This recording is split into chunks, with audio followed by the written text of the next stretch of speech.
Ang problema pala nito, sabihin ko lang, video tayo. Nag-apply na. Ang issue kasi nito ni sir, pag-ilagay doon sa drive pag umaga, ito pa-altar na. Ngayon, usad kaagad siya. Dati hindi siya na-usad. Umakakaldog muna siya. Bang. Ay, sorry. Tawag mo sa dalong. Kabanti na po tayo.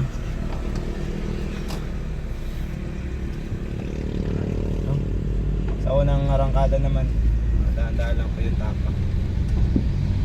Meron naman natin kung may lumalagot o. Ayun, tulad yun, parang may lumalagot. Wala pa tayo. Ang balo. May mga lumalagot o. Lubak. Okay yung shifting niya o. Maganda. Ano kaya yung lumalagotok na yun? Pwede tayo mag-aircon. Ay, wala palang aircon to. Pumutok yung aircon. Nil, may fit na pala dyan, Nil. Ang gulong? Oo. Oo. Yung mga tie rod, Nil. Tie rod sa taas. Oo.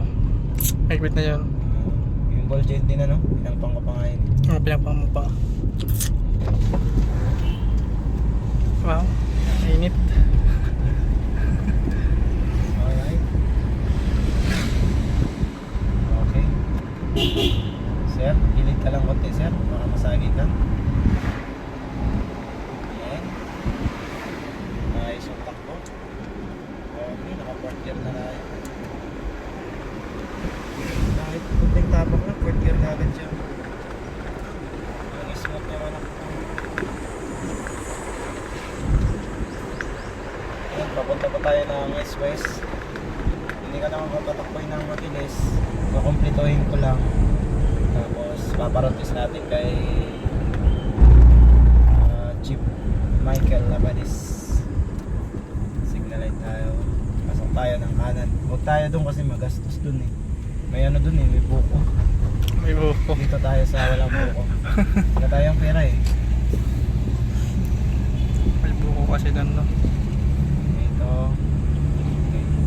Yung takbo natin, mabilis sumakyat yung RPM. Tapos nagkakampi siya ng maayos. Hanggang 2,000 RPM lang siya. Nakakampi siya kaagad. Mga third year pa lang tayo. Inaabangan ko yung cambio niya ng fourth year. Ngayon, nagcambio siya ng fourth year. Nasa 2,500 RPM. Yung takbo natin nasa 60 kilometers per hour. Yung RPM natin 2,000. Ayan, nasa 20 na tayo. Ayan, 2,000 ng RPM natin. Pindutin natin yung mode. May mararamdaman tayo magtaas ng RPM. Ayan, lang yung check sa 3,000. Patay natin. Sa kulit RPM. Thanks.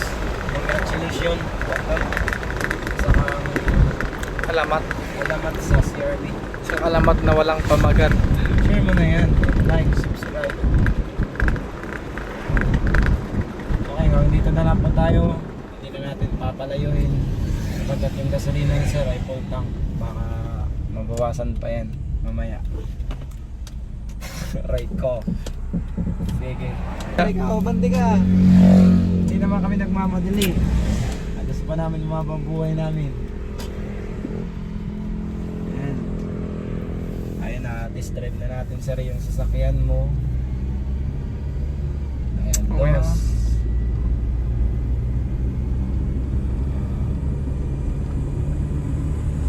Tris, ang kanyang Tris 2,100 RPM lang, Tris na kagad siya.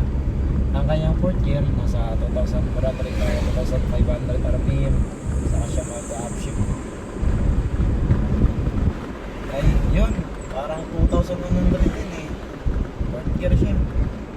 Napakaganda po ng transmission system ngayon. Kaya na talaga siya masasabi.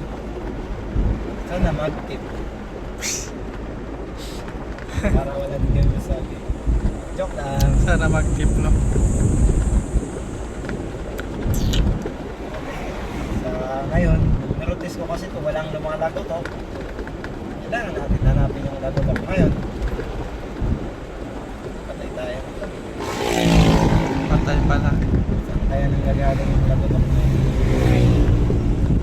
Parang dito lang malapit sa preno eh. Ano kaya ang ginawa natin sa preno na yun? joint siguro yan. Kasi, Sa kaliwa lang ba no? Ang tumutunog. oo, nabugbog kasi natin itong ball joint na to. Buti nga, hindi tayo pinatuwan eh. Nahuli ng polis. Binugbog natin to eh. Okay.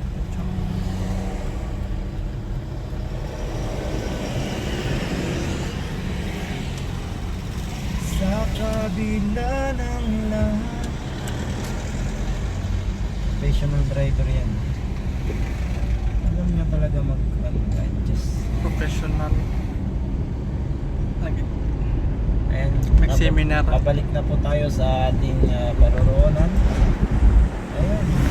At ang ginamit pa talaga na cellphone ay mamahalin guys.